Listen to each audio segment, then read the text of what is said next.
Olá pessoal, tudo bom? Eu vou falar nesse vídeo como o nômade digital se organiza financeiramente, né? Pessoal, há vários tipos de, há várias maneiras de trabalhar, né? Como nômade, lembrando que nômade não é o trabalho em si, nômade digital, né? Isso tem a ver com o estilo de vida relacionado ao trabalho, enfim. E você também pode ser um nômade empresário, você pode ser um nômade freelance, você também pode, como nômade digital, trabalhar para uma empresa, né? No caso de uma empresa, você seria assalariado, né? No caso de freelance, talvez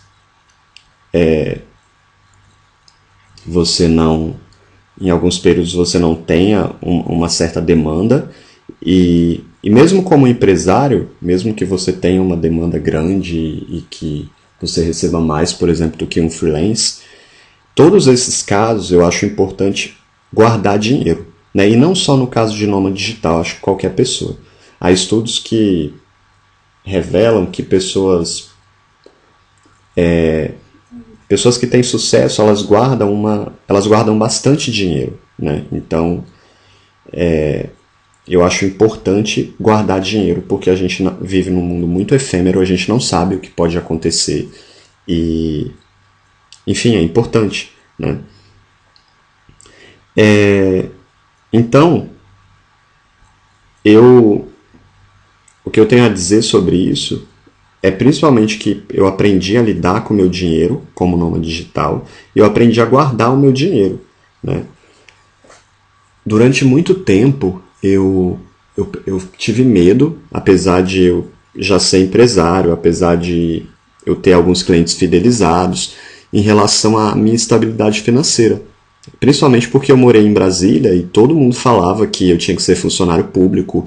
Então, o único caminho possível na vida financeira era esse, né? Então, se você em Brasília não é funcionário público, você não é nada. Mesmo que você seja um empresário bem-sucedido e que ganhe dinheiro, né? As pessoas não te dão o menor valor e você, de tanto ouvir isso, acaba, eu acho que com um certo medo, você acaba tendo um certo medo, né? Porque você não tem aquela certa, digamos, estabilidade, né? Que o funcionário público tem, de todo mês o dinheiro cair lá, mesmo que o dinheiro não seja tão significante.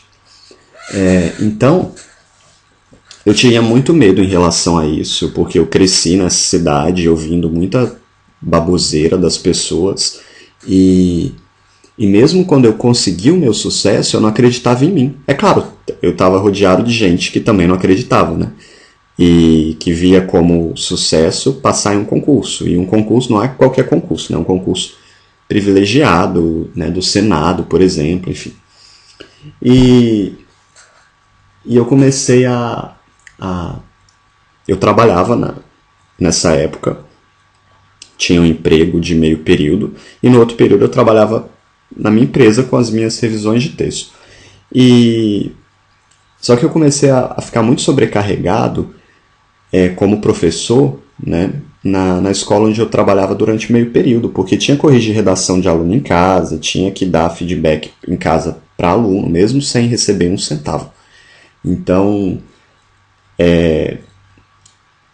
eu comecei a pensar por que, que eu estava trabalhando naquele lugar, porque consumia muito do meu tempo e o que eu recebia diante da minha produção não era tão significativo, né? E principalmente em relação à minha produção na minha empresa. Então, por que não investir na minha empresa e continuar trabalhando com as revisões, né? Por que não? Porque eu tinha medo, né? Então, no dia que eu desisti, abandonar o meu emprego, eu pedi demissão, eu comecei o meu medo sumiu, né? E no dia que eu saí de Brasília, né, eu parei de ouvir essas coisas ridículas sobre ser funcionário público e assim, quem se vê feliz dessa maneira, eu não vejo problema, mas eu não acho que você tem que impor isso para todo mundo, né? E viver numa bolha achando que isso é a única possibilidade no mundo, né? E querer que seus filhos sejam assim e só falar nesse tipo de coisa, né? Isso é uma coisa chata, né? E E aí eu comecei a ver várias possibilidades até ampliei os meus negócios, acreditei em mim e comecei nunca, desde do dia que eu larguei meu emprego, já tem alguns anos, nunca tive problema em relação a clientes, a demanda. Muito pelo contrário, eu trabalho nas férias sem parar, porque não para de aparecer cliente para mim, né? E acredito que eu sou bom no que eu faço. Eu sou uma referência no que eu faço também e bastante especializado na minha área e trabalho com isso há vários anos. Isso é um diferencial mesmo. Eu trabalho como revisor já tem muitos anos. E não é uma coisa que se aprende de um dia para a noite ou que você faz um curso e vira revisor. Não é uma coisa que demanda experiência, né? Não depende de você ser professor. Depende da sua habilidade com leitura e com revisão de texto, né? E isso demanda tempo, né? Galera, lidar com dinheiro para um nômade há alguns desafios, principalmente em relação a banco. Por exemplo, se você vai viajar, né, para outros países fora do Brasil, já começam, né, os desafios em relação a como você vai retirar o seu dinheiro. Porque cada vez que você retira o seu dinheiro, eu vou usar o meu cartão de crédito, eu vou usar a Visa Travel Money, eu vou tirar o dinheiro, sacar o dinheiro. Cada vez que você tira o dinheiro, você paga uma taxa em alguns ATMs locais, certo? É preciso ter cuidado com isso. Então, às vezes, talvez seja melhor usar o cartão, né? E você tem que pagar para o Brasil para retirar dinheiro no exterior, para usar o seu cartão de crédito no exterior. E, se eu não me engano, o custo é de 7% em cima do valor, né, total. E é preciso observar a moeda também do país. As pessoas que dizem que eu vou para outro país, mas eu tenho que ignorar a moeda. Isso daí eu acho que é uma grande falácia. Porque, por exemplo, a não ser que você receba em euro ou em dólar, mas de qualquer maneira eu acho interessante, se você teve uma experiência com a nossa moeda, com o real, por que não tomar isso como base para você guardar dinheiro, por exemplo, né?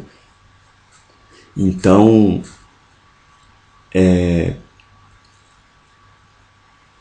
a nossa moeda em relação a outros países, ela não é tão forte. Então você talvez tenha que se planejar um pouco, dependendo do país para onde você vai, né? Então já começam os desafios nesse sentido. Eu vou morar aonde, né? E tem uma outra questão. Eu vou pagar... Como que eu vou ter acesso a preços locais? Porque preço para turista é um e preço para quem vive no local é outro. Se você é estrangeiro, você vai ter que, né, fazer umas manobras aí para chegar nesses preços locais. Porque, por exemplo, na internet, os preços acessíveis são preços para turistas, principalmente de aluguel, Airbnb e esses sites aí. Alimentação, pessoal, né? Preço de comida. Eu acho que não é tão diferente o preço de alimentação no Brasil em relação a outros países. Depende de onde você vai, depende do seu estilo de vida, enfim. Eu tento levar um estilo de vida mais tranquilo, gastando menos dinheiro, né, para poder guardar o que eu ganho, né, e investir.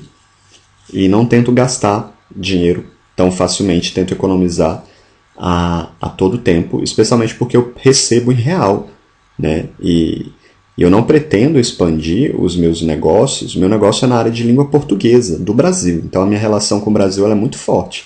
Então eu praticamente vivencio as minhas contas, vamos dizer assim, pensando na nossa moeda, afinal eu recebo nela, né? E mesmo recebendo nela, dá para poder viajar para vários outros países. Eu não vou dizer que, por exemplo, eu só tenho que ficar em países com um custo muito baixo, por exemplo, Tailândia, e enfim. Eu não acho que...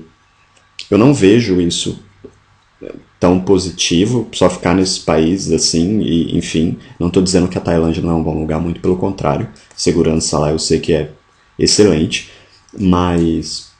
Eu já morei, por exemplo, na Espanha, o custo de vida era um pouco elevado, e eu pretendo morar em outros países com custo de vida um pouco mais elevado. E eu sei que isso não é um problema desde que eu me organize, né? E de que eu tenha acesso, por exemplo, aos preços locais, a um aluguel, né, com uma pessoa mais local, né, e não simplesmente procurar pelo Airbnb e pronto. Só que isso demanda que você esteja no local, que você no início gaste um pouquinho mais, até você ter acesso a isso, e enfim. Então, pessoal, é importante verificar, né, como você vai receber o seu dinheiro, né, como você vai gastar. Será que é mais interessante, por exemplo, comprar no cartão de crédito do que ficar sacando, tendo dinheiro na mão o tempo inteiro? Eu acho que é importante também você se organizar, fazer uma tabela mensal do que você está gastando todo mês, porque dinheiro vai embora muito fácil, principalmente em outros países, e você fazer uma meta, né? Estabelecer uma meta. Olha, eu não vou gastar, eu não gostaria, pelo menos, de gastar mais do que R$ 3.000 no exterior, em determinado país. Ou então, num país com a moeda mais baixa, eu não gostaria de gastar mais de 2.000. Né? Eu já consegui, pessoal, viver no exterior gastando menos de R$ 2.000 por mês. Indo para academia, vivendo uma vida tranquila. Só que sem ir em restaurante todo dia, sem ir em restaurante e sem ficar pulando para lá e para cá, né? Porque você não é um turista. Né? Acho que ter essa consciência como nômade também é importante, senão o seu dinheiro vai todo embora.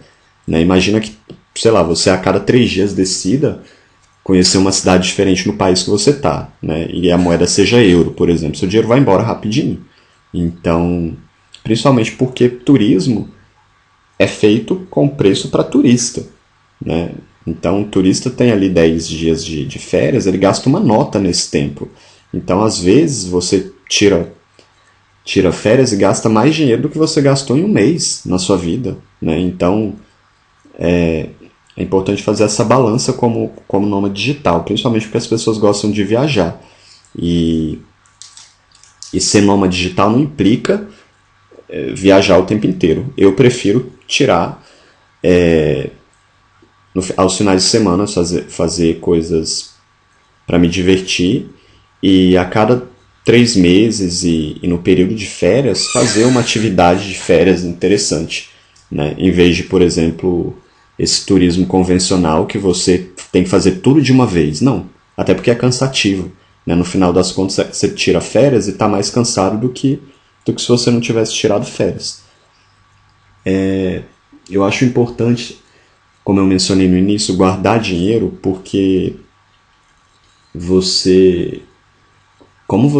como nômade, né, lida com várias moedas, às vezes pode ter algum problema com seu cartão de crédito, sacar alguma coisa assim, então é importante ter dinheiro guardado, porque pode também ser que aconteça que em algum mês você receba menos do que em outro mês, ou que na sua área não haja uma procura pelo seu serviço em determinado mês. E aí, você vai fazer o quê? Você precisa de dinheiro guardado. É melhor do que pegar, por exemplo, do limite e pagar juros, do limite do seu banco, enfim. E é basicamente isso, pessoal. Né? Fidelizar os seus clientes, né, sempre, para você ter um fluxo de entrada, né, de caixa corrente. Eu acho que também é bastante importante, né? E focar com os seus negócios, se você é de determinado nicho, tentar ampliar esse nicho com outras estratégias para empreendedoras. Então, por exemplo, hoje a minha principal fonte de dinheiro ela vem do meu site, mas eu tenho outros investimentos. Eu tenho, por exemplo, eu invisto meu dinheiro em algumas aplicações do banco para render o meu dinheiro, e eu também tenho outros negócios na internet. Eu também invisto, por exemplo, em YouTube, meu canal no YouTube, eu tenho vários outros sites, e eu estou inclusive pensando em ampliar isso para outras questões em relação à minha área, né, para a oferta de outros serviços em relação à minha área. Então, essa multiplicidade, né, isso impede que você... acho que a palavra não é impede, mas isso dificulta que você tenha, né, aqueles momentos de não ter demanda. Porque você acaba fazendo tantas coisas que você acaba recebendo um pouco de dinheiro de um investimento, de outro investimento, e no final das contas, se chegar algum mês que você não receber nada, você pode, por exemplo, viver de algum investimento no banco naquele determinado mês, do rendimento que você teve ali, né? É isso. Essas são as minhas dicas em relação a dinheiro. Espero que vocês tenham gostado. E se inscrevam no meu canal. Um abraço para todo mundo e muito sucesso. Tchau!